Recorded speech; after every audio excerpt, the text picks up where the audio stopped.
Visit भिसाको विषय मात्रै होइन, मेरो सार्वजनिक जीवनमा, मेरो राजनीतिक जीवनमा यदि एउटा मात्रै पनि मैले आर्थिक अनियमितता गरेको प्रमाणित कसैले गर्यो भने, प्रमाणित भयो भने म पदबाट होइन म राजनीतिबाट राजीनामा दिन्छु। म यो आग्रह गर्न चाहन्छु।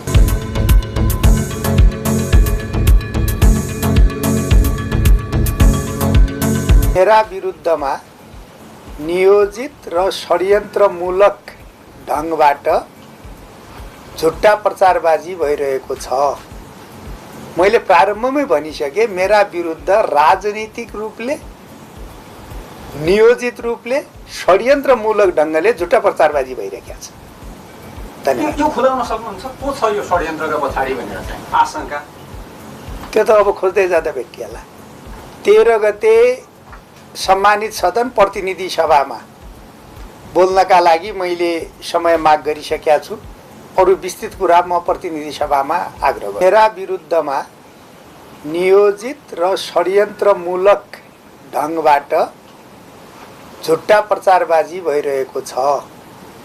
म सबैलाई के आग्रह गर्न चाहन्छु भने, त्रिभुवन अन्तर्राष्ट्रिय विमानस्थलको अध्यागमनको भिजिट भिसाको विषय मात्रै होइन, मेरो सार्वजनिक जीवनमा, मेरो राजनीतिक जीवनमा यदि एउटा मात्रै पनि मैले आर्थिक अनियमितता गरेको प्रमाणित कसैले गर्यो भने, प्रमाणित भयो भने म पदबाट होइन म राजनीतिबाट राजीनामा दिन्छु। म यो आग्रह गर्न चाहन्छु।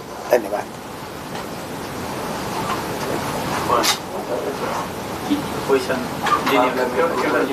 अब यो बारेमा म विस्तृत कुरा 13 गते सम्मानित सदन प्रतिनिधि सभामा बोल्नका लागि मैले समय माग गरिसकेका छु।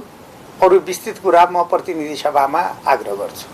तपाईँकै पार्टीको एउटा चाहिँ यो बोल्दा ठिक होला जस्तो लाग्छ, तपाईँ उचित सम्झिनुहुन्छ भने तपाईँकै पार्टीका एकजना सिनियर नेताले मार्ग प्रशस्त गर्दा उचित हुन्छ भनेको राजीनामा दिएर त्यो उसका लागि चाहिँ सघाउँदा राम्रो हुन्छ छानबिनका लागि भनेर डाक्टर शेखर कोइराला बोल्नु भएको छ। केही प्रतिक्रिया छ भने?